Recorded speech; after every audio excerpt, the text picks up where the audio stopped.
សួស្តីអ្នកទាំងអស់គ្នាសូមស្វាគមន៍ជាមួយនឹង Channel Smart Cell ថ្ងៃនេះដែរខ្ញុំនឹងប្រាប់អ្នកទាំងអស់គ្នារបៀបការចាក់ follower នៅក្នុងFacebook page ដែលសារ Facebook លើគេមាន challenge ឲ្យយើងលេងអញ្ចឹងដើម្បីចាក់ follower បានទី1យើងបើអ្នកប្រើប្រាស់ iPhone ឬក៏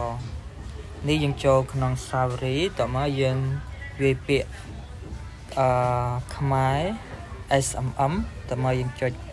មកតមកយើងយកពាក្យខ្មែរ SMM នេះ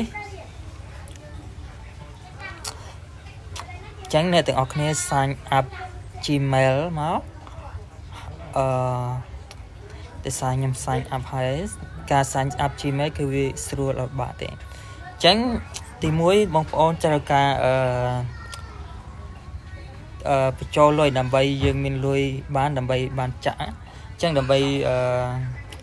ចាក់បានដើម្បីបញ្ចូលលុយបានបងប្អូនចូលអាយ៉ាត្រេ3នេះមកតមកបងប្អូនយកពាក្យ add font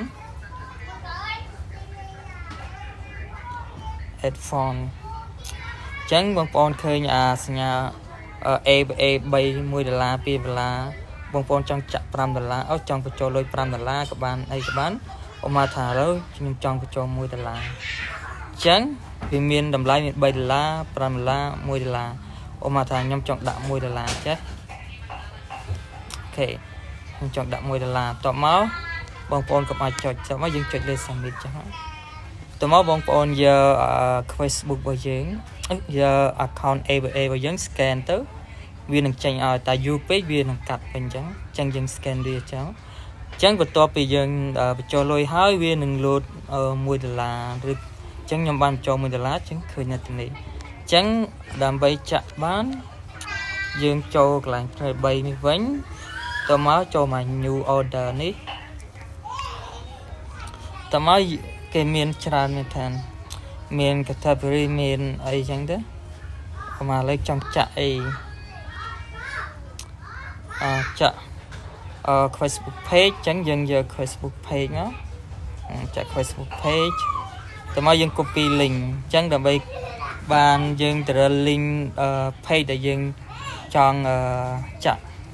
ចឹងចូលនេះមកចូល Facebook page របស់យើងមកយើងឃើញសញ្ញាត្រី3នេះយើងចុចលើនឹងមកតមកយើង copy link នេះមកតមកយើង paste link នឹងមកតមកយើងវាយចំនួន follow បានឥឡូវថាចង់បានហ្នឹង1000k 1000 follower អញ្ចឹង0.6អញ្ចឹងយើងចុច submit វាទៅវានឹង load ឲ្យបន្ទាប់ពីយើងចុច submit ហើយយើងចង់មើលតើវាមែនអត់យើងចុចលើផ្នែក3នេះហើយចុចលើពាក្យmy order អញ្ចឹងនេះ my order របស់យើងខ្ញុំ submit នេះគឺចាក់ follow យើង1000 follow តម្លៃ 0.26 សេនអញ្ចឹងយើងយងចាំវាបន្តិចទៀតវាកំពុងតែ load ឲ្យបើវា load ហើយវានឹង follow យើងនឹងចេញតាមនឹងអញ្ចឹងអរគុណជួបគ្នាក្នុងវីដេអូក្រោយៗទៀត